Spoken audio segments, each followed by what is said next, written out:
Okay class, अब देखिए आपने एरे पार्ट वन में आपने देखा है वीडियो पार्ट वन में इसके बेसिक मैंने ये बताया था। इससे मैंने एरे का स्ट्रक्चर डिफाइन किया था। अब हम इसको प्रोग्रामिंग में कैसे करेंगे। प्रोग्रामिंग में करने के लिए प्रोग्रामिंग देख लेते हैं इसकी। सबसे पहले मैंने एक क्लास ली, ठीक है। एरे, आप एरे ये कीवर्ड है तो आप इसको एरे नहीं लिख सकते हैं, ARR1 लिख लीजिए या इनपुट लिख लीजिए, ठीक है। ARR इनपुट, ठीक है। पब्लिक स्टैटिक वॉइड मेन, ये आप लोगों को पता है, शुरू से आप बनाते आ रहे हैं। यहाँ पे पब्लिक स्टैटिक वॉइड मेन, अभी जब मैं पूरी प्रोग्रामिंग करूँगी कंप्यूटर में तो आपको दिखाऊंगी इसको पूरा करके। फिलहाल यहाँ पर हमने यहाँ से हमारा प्रोग्राम शुरू होता है। यहाँ पे आप सबसे पहले एरे को डिफाइन करेंगे। इंट ए के बाद स्क्वायर ब्रैकेट न्यू इंट, इसके बाद आपने एक स्क्वायर ब्रैकेट लगाया और अब 5 एलिमेंट का मैं एक एरे बना रही हूँ, ठीक है। अब पहले मैं इसके अंदर वैल्यू को स्टोर करवाऊंगी, यानी यूज़र से पहले वैल्यू लूँगी और उसके बाद उसको डिस्प्ले करवाऊंगी। सिंपल प्रोग्राम है, मुझे सिर्फ और सिर्फ आप लोगों को ये बताना है कि एरे के अंदर वैल्यू को कैसे स्टोर करवाया जाता है। क्योंकि इंट के अंदर तो आप sc.next int लिख देंगे स्कैनर क्लास बना के और उसमें हो जाएगा। लेकिन इसके तो जो वेरिएबल, इसके जो डेटा का लोकेशन आप देख रहे हैं वो अलग अलग है, ठीक है। A0 पे अलग वैल्यू, A1 पे अलग वैल्यू, A2 पे अलग वैल्यू, A3 पे अलग वैल्यू, A4 पे अलग वैल्यू।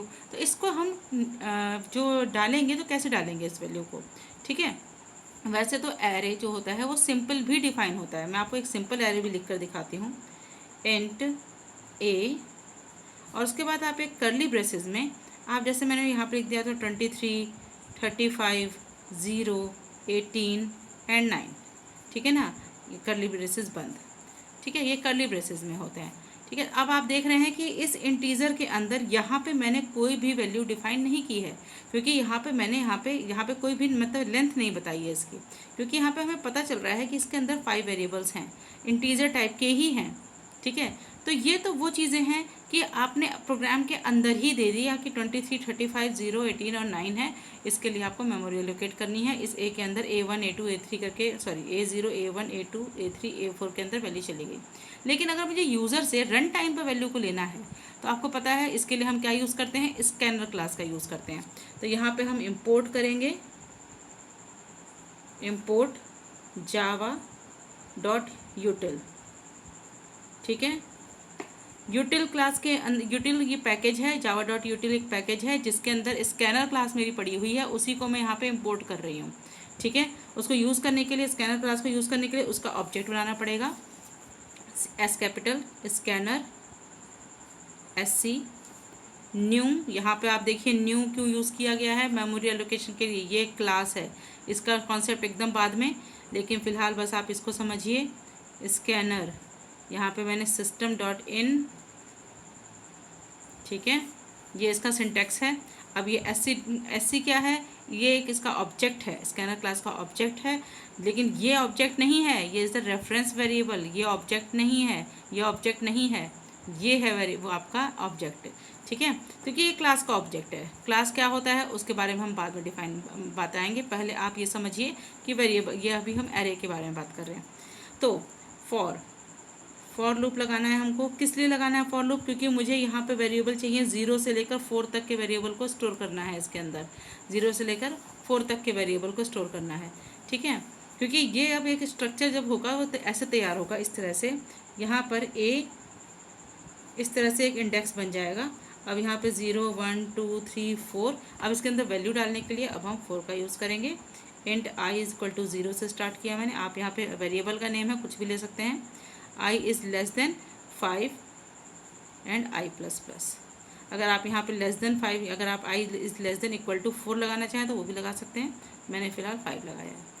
अच्छा, इसके बाद आपको a के अंदर जब आप a ऑफ i लिखेंगे तो sc.next int, ठीक है। NEXT स्मॉल में है और I कैपिटल करके INT, फिर ये NT स्मॉल में है, ठीक है।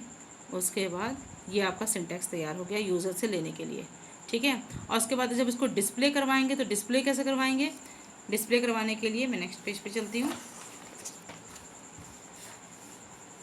नेक्स्ट पेज पे अब मैं आ गई हूँ यहाँ पे फॉर डिस्प्ले करवाने के लिए फिर से लूप लगाओ, int I is equal to 0, 0 से हमारा एरे स्टार्ट होता है, इसलिए I is less than 5 and I plus plus, और यहाँ पे simple system dot out dot print L N, मैंने क्या किया यहाँ पे ए ऑफ आई लिख दिया किसी भी वैल्यू को एग्जीक्यूट करने के लिए। अब यहाँ पे मैंने ब्रैकेट्स बंद कर दिए, जो भी मैंने खोले थे। ये मेन मेथड का ब्रैकेट है और ये मेरी क्लास का ब्रैकेट है, ठीक है। तो अब इसको मैं आपको चला कर दिखाती हूँ, ये जब चलेगा तो कैसा लगेगा, ठीक है ना। अभी मैं आपको सिस्टम पे ही चला कर दिखाती हूँ इसको। अच्छा, एक बात और, सबसे पहले तो हम इसको देखेंगे कि इसमें कंपाइलर जो है वर्क कैसे कर रहा है। देखो, जैसे मैंने बताया था, यहाँ पे इंडेक्स वैल्यू जो है वो 0 है, ये 1 है, ये 2, ये 3, ये 4, ठीक है। अब देखो, जब ये जो वैल्यू मेरी गई है, इसको मैं जब रिट्राइव कर रही हूँ, या फिर मैं जैसे यहाँ पर मैंने एक ये वेरिएबल ले लिया है और उसके अंदर मैं जब वैल्यू डाल रही हूँ, तो वैल्यू जा कैसे रही है। सबसे पहले देखो, अभी मैं फ़िलहाल इसको मैं कमेंट कर देती हूँ। कमेंट आपको पता है ना, इनलाइन कमेंट होता है, इसे इनलाइन कमेंट बोलते हैं। और अगर मुझे बहुत ज़्यादा वो जो लाइंस में अगर कमेंट करना होगा, तो आपको पता है कि स्लैश एस्ट्रिक और स्लैश हम करते हैं, ठीक है ना। फिलहाल इसका मतलब ये है कि कमेंट का मतलब ये है कि कंपाइलर से रीड नहीं कर रहा है। अब देखो, यहाँ पर आया ए की वैल्यू हमने 5 दे रखी है, ए की लेंथ 5 दे रखी है। नीचे आए, यहाँ पे स्कैनर का एक ऑब्जेक्ट बन गया, यहाँ पे आई आ गया, आई इज इक्वल टू 0 है, आई इज इक्वल टू 0 है, ठीक है। तो आई इज़ लेस देन 5 यानी 0 इज़ लेस देन 5। पहले ये सोच लीजिए, ये 5 क्या है, ये 5 ए की लेंथ है, ठीक है। इस एरे की जो लेंथ है 5 है, और मैं देख रही हूँ कि ये 5 तक ही लूप चले, ठीक है। तो मैं क्या करूँगी, इस 5 की जगह अगर मैं ए डॉट लेंथ ले लूँ, जो कि इसका एक एट्रीब्यूट भी है, तो भी चलेगा, ठीक है ना। तो ये मैं ए डॉट लेंथ भी ले सकती हूँ, क्योंकि एरे की लेंथ को डिनोट करता है ए डॉट लेंथ। इसकी भी वैल्यू 5 है, ठीक है, इसकी भी वैल्यू 5 है, क्योंकि इसकी लेंथ जो है वो 5 है। और ये 5 मैं डायरेक्ट भी लिख सकती हूँ, ठीक है। तो फिलहाल मैंने अभी यहाँ पे 5 लिखा है, आप चाहें तो यहाँ से 5 हटा के ए डॉट लेंथ पूरा लिखेंगे, ठीक है। तो यहाँ पे मैंने 5 लिख लिया, तो 0 इज़, अब इसको हम अगर कंपाइलर कंपेयर करेगा तो कैसे करेगा, 0 इज़ लेस देन 5, ठीक है। नेक्स्ट देन नीचे आया ए ऑफ 0, यानी ए ऑफ 0 में वैल्यू आ जाएगी जो भी मैं डालूंगी, ठीक है। मान लीजिए मैंने 45 डाल दी, ठीक है। उसके बाद ये फिर लूप ऊपर जाएगा। आपको पता है लूप अपने आप को रिपीट करता है तब तक जब तक से ये कंडीशन ट्रू है, ठीक है। यहाँ पे मैंने आई प्लस प्लस लिखा हुआ है, इसका मतलब ये है कि ये वैल्यू को इंक्रीज करेगा, आई की वैल्यू को। आई की वैल्यू 0 थी, तो 1 प्लस करके इसने वैल्यू को इंक्रीज कर दिया, 1 कर दिया, okay. 1 is less than 5, okay. Then नीचे आएगा, यहाँ पे ए ऑफ 1 में वैल्यू डाल दें, यूज़र से लेगा, जो भी वैल्यू आप यूज़र को देंगे वो ए ऑफ 1 में आ जाएगी, सेकेंड वैल्यू, ठीक है। फिर ये ऊपर जाएगा, आई की वैल्यू फिर इंक्रीज होगी, क्योंकि मैंने आई प्लस प्लस लिखा है। फिर ये 2 इज़ लेस देन 5 है, यस है। देन नीचे आएगा, ए ऑफ 2 कर देगा, मान लो इसमें मैंने 12 लिख दी, ठीक है। फिर ये ऊपर जाएगा, इसकी वैल्यू हो जाएगी 3, आई की वैल्यू हो जाएगी 3 इज़ लेस देन 5। देन नीचे आएगा ए ऑफ 3 में वैल्यू आ जाएगी, मान लो मैंने 0 लिख दी, ठीक है। फिर ये ऊपर जाएगा, यहाँ पे वैल्यू हो जाएगी 4 is also less than 5। Then नीचे आएगा ए ऑफ 4 में वैल्यू डाल देगा, जो भी मैं वैल्यू डालूंगी ए ऑफ 4 के टाइम मैंने डाल दी 10। अब ये जब ऊपर जाएगा तो इसकी वैल्यू हो चुकी होगी 5, और यहाँ पे आप देख रहे हैं कि 5 is not less than 5 less than के 5 कभी नहीं होता। तो यहाँ पे कंडीशन फॉल्स हो गई, फॉल्स होते ही ये लूप के बाहर निकल गया। तो ये मेरे पास जो एरे आया, ठीक है, इसमें ये वैल्यूज़ आ गई हैं, ठीक है। आप देख रहे हैं 0 से लेकर 4 तक इसमें वैल्यूज़ आ चुकी हैं। मैंने ए डॉट लेंथ भी लिख सकती थी यहाँ पर, और 5 भी लिख सकती थी। जब मैं आपको प्रोग्राम चलाऊँगी तो दोनों तरीके से ये बनाकर दिखाऊँगी, ठीक है। अब आपको देखिए कि इसको मैंने डिस्प्ले कैसे करवाया। डिस्प्ले करवाने के लिए देखिए, यहाँ पे आई इक्वल टू 0 लिया मैंने, आई इज लेस देन 5 की जगह फिर से मैं बता रही हूँ ए डॉट लेंथ आप यहाँ लिख सकते हैं, ठीक है, क्योंकि ये एरे की लेंथ को बताता है। ए डॉट लेंथ, ए क्या है, मेरे एरे का नाम है, ठीक है। अगर मेरे एरे का नाम ARR होता तो ARR डॉट लेंथ लिखते हैं यहाँ पर, ठीक है। तो ये लेंथ को बता रहा है, एरे की लेंथ को। तो यहाँ पर मैंने एरे की लेंथ के बजाय मैंने 5 लिखा हुआ है, ठीक है। System dot out dot println A of I, ठीक है। यहाँ पे ए ऑफ आई यानी आई इज इक्वल टू 0 तो यहाँ पे A0 को ये डिस्प्ले करेगा, जो कि इसकी वैल्यू थी 45। ठीक है, याद है आपको, मैंने वहाँ पे सबसे पहले 45 डाला था। फिर उसके बाद यहाँ पे वैल्यू इंक्रीज़ हुई और आई की वैल्यू इंक्रीज़ होकर हो गई, यहाँ पे 0 थी तो 0 इज़ लेस देन 5 हो चुकी थी, तो ये आया। अब आई की वैल्यू हो जाएगी 1, क्योंकि मैंने यहाँ पे भी i++ लिखा है। 1 is less than 5। Okay, so yes, then a of जो 1 है वो डिस्प्ले होगा, इट्स 32।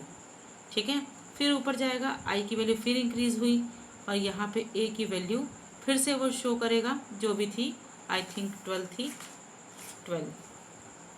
ठीक है, उसके बाद ये फिर ऊपर जाएगा, आई की वैल्यू इंक्रीज़ कर देगा, 3 हो जाएगा, 3 इज़ लेस देन 5, देन नीचे आएगा और ए ऑफ 3 को डिस्प्ले कर देगा। ए ऑफ 3 थी 0, और फिर ये ऊपर जाएगा और ए ऑफ 4 को डिस्प्ले करेगा, 4 इज़ लेस देन 5, तो ए ऑफ 4 को ये डिस्प्ले कर देगा और इसकी वैल्यू थी 10। जैसे ही ये ऊपर फिर से जाएगा, आई की वैल्यू इंक्रीज़ हो चुकी होगी और वो हो चुकी होगी 5, देन 5 इज़ लेस देन 5, तो ये कंडीशन फॉल्स हो गई, 5 इज़ नॉट लेस देन 5, तो ये अब लूप से बाहर निकल आएगा और ये हमारे चीज़ें डिस्प्ले हो चुकी होगी। ठीक है, अब इसको हम प्रोग्राम में करके देख लेते हैं। अब आप यहाँ पर देखिए, ये यही जो प्रोग्राम था ये मैंने बनाया था। यहाँ पे मैंने एरे बेसिक नाम से बनाया है। यहाँ पे मैंने एक छोटी सी मिस्टेक ये की है कि जो एरे का जो ए है ये मैंने स्मॉल रखा है। हालांकि मैं इसको सेव कर चुकी हूँ, तो अब मैं इसको चेंज नहीं कर रही हूँ, लेकिन आप हमेशा क्लास का फर्स्ट लेटर जो है, क्लास नेम का जो फर्स्ट लेटर है, हमेशा कैपिटल रखिए। ये एक स्टैंडर्ड फॉर्म है। ठीक है, अब आगे चलते हैं हम लोग। यहाँ पे मैंने एक एरे यहाँ पे डिफाइन कर दिया। आप देखो, स्कैनर क्लास बनाई है मैंने और यहाँ पे नेक्स्ट इंट लिया है। नेक्स्ट इंट से मैंने क्या किया, पहले यूज़र से ले लिया वैल्यू को, उसके बाद उसको डिस्प्ले करवा दिया। ठीक है, अब हम इसको कंपाइल करेंगे और एग्जीक्यूट करेंगे। यहाँ पे प्ले का बटन है। अभी मैं इसको जे स्टूडियो में चला रही हूँ मोबाइल में। आप क्या करेंगे, आप इसको ब्लूजे पर चलाइए, चाहे कंप्यूटर में एक नोटपैड पे टाइपिंग करके कमांड प्रॉम्प्ट पे चलाइए। जावा चेंज नहीं हो जाएगी, कोड कहीं चेंज नहीं होगा। ठीक है, जो जावा है वो वहीं पर भी रहेगी, चाहे आप मोबाइल पे चलाओ चाहे कंप्यूटर में चलाओ। ठीक है, तो मैं यहाँ पे प्ले कर रही हूँ, आप इसको पहले देखिए। ठीक है, अब हम आते हैं अपने कंसोल पे। यहाँ पे मैंने डाला 45, 67, 89, 34। ठीक है, एंड देन मैंने प्रेस किया एंटर प्रेस करते ही देखिए फिर से वही वेरिएबल्स आ गए। ठीक है, तो हुआ ये है कि मैंने सिंपल अभी एरे के अंदर वैल्यू को स्टोर करवाया और उसको डिस्प्ले करवा दिया। ये एकदम सिंपल प्रोग्राम बनाया मैंने। अभी इसके अंदर हमने जो ये सारी लिस्टिंग हमने अभी बनाई, जो 5 एलिमेंट्स डाले, उनका सम करेंगे, मल्टीप्लिकेशन करेंगे, उसकी सॉर्टिंग करेंगे। ठीक है, ये सब चीज़ें बाद में। पहले मैं आपको ये बताना चाह रही थी कि एरे के अंदर वेरिएबल्स डालते कैसे हैं और उसके बाद उनको स्टोर कैसे करवाते हैं। वेरिएबल्स मतलब वैल्यू को। ठीक है, तो बस आप एक अनदर वे देखिए एरे को हमको डिफ़ाइन करने के लिए। एरे में अब हम देखो, पहले तो हमने यहाँ पे एरे को स्कैनर क्लास का ऑब्जेक्ट बना के और यहाँ पे हमने एरे को यूज़र से इनपुट करवाया था। लेकिन अगर मैं एरे को पहले से ही वैल्यू दे रही हूँ, मैंने आपको ये एग्जांपल में कॉपी में समझाया भी है कि इस तरह से हम कर सकते हैं। एरे के अंदर मैंने देखो इस तरह से वैल्यू डाल रखी है। ये देखिए, मैंने कर्ली ब्रेसेस के अंदर आप देख रहे हैं, मैंने इस तरह से वैल्यू डाली है। अब इसी को मैं डिस्प्ले करवा दूँगी। अब मैंने यहाँ पर प्ले करवा दिया और देखिए यहाँ पे ये डिस्प्ले हो गया। ठीक है, तो एक तरीका ये भी है इस तरह से डिस्प्ले करवाने का। ठीक है, तो एरे को आप दोनों तरीके से डिफ़ाइन कर सकते हैं। अगर आपके पास वेरिएबल्स हैं तो आपके पास वैल्यूज़ हैं तो आप वहीं पर डिफ़ाइन कर दीजिए। अगर आप यूज़र से लेना चाहते हैं तो आप स्कैनर क्लास का ऑब्जेक्ट बना के यूज़र से ले लीजिए। आपको यहाँ पर लूप लगाना पड़ेगा बस। ठीक है, बस यही समझाना था आपको। अब देखिए यहाँ पर मैंने क्या किया इस प्रोग्राम के अंदर। यहाँ पे मैंने देखिए आप a.लेंथ लिखा है। मैंने यहाँ पे एरे की लेंथ बता रहा है। यहाँ पे इससे पहले यहाँ पे 5 लिखा हुआ था, अब मैंने a.लेंथ लिखा है। a.लेंथ का मतलब यह है कि जो ये एरे है इसकी लेंथ 5 है। तो यानी ये लूप अभी भी वैसे ही काम करेगा जैसे उस टाइम पर काम कर रहा था। और यहाँ पर भी अगर मैं 5 को हटा कर a.लेंथ लिख दूँ तो भी ये वैसे ही काम करेगा जैसे पहले कर रहा था। इसको मैंने सेव किया और इसको मैंने एग्जीक्यूट कर दिया कंसोल पर। ठीक है, अब मैं यहाँ से वैल्यू ले लूँगी 2, 3, 4, 5, 6। देखो फिर से वही 5 वैल्यू ली और जैसे कि ये ले रखी थी इसने। ठीक है, तो यही आपका प्रोग्राम यहाँ पे कंप्लीट होता है। ओके।